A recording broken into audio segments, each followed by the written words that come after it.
खबर शामिल करते हैं जंग से। Report Rana Shahbaz Aziz DPO captain retire Bilal Iftikhar Kayani चेहलम इमाम हुसैन रज़ी अल्लाह तआला अन्हु के मरकज़ी जुलूस के सिक्योरिटी इंतज़ामात का जायज़ा लेने पहुँच गए। इस मौका पर in charge security DSP city circle व दीगर अफसरान भी इनके हमरा मौजूद थे। डीपीओ ने सिक्योरिटी इंतज़ामात पर इत्मीनान का इजहार करते हुए जवानों को शाबाश दी। ड्यूटी पर मौजूद नफरी को बर वक्त खाना फराहम किया जाए। डीएसपी हेडक्वार्टर को हदायत जारी। शहरियों के तहफ़्फ़ुज़ के लिए पुलिस, पाक फौज और रेंजर के दस्ते जिला भर में अलर्ट है।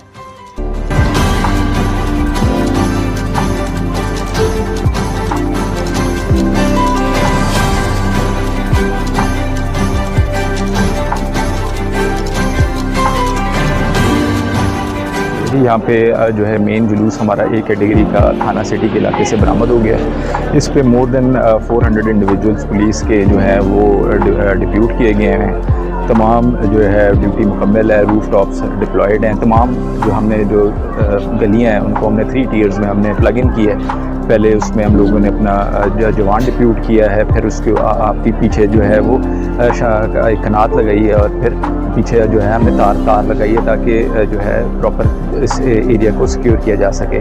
तमाम शॉप्स, तमाम जो है ट्रैफिक इंतजाम हमने पूरी तरीके से कंप्लीट कराए हैं। एंट्री और एग्ज़िट पे प्रॉपर हम लोगों ने ड्यूटी लगाई है और वॉक थ्रू गेट्स जो है वहाँ पे हम लोगों ने डिप्यूट किए हैं। इंशाल्लाह ये हमारा एक कैटेगरी का जुलूस जो है वो बहुत ही अच्छे तरीके से कंप्लीट हो जाएगा। Thank you.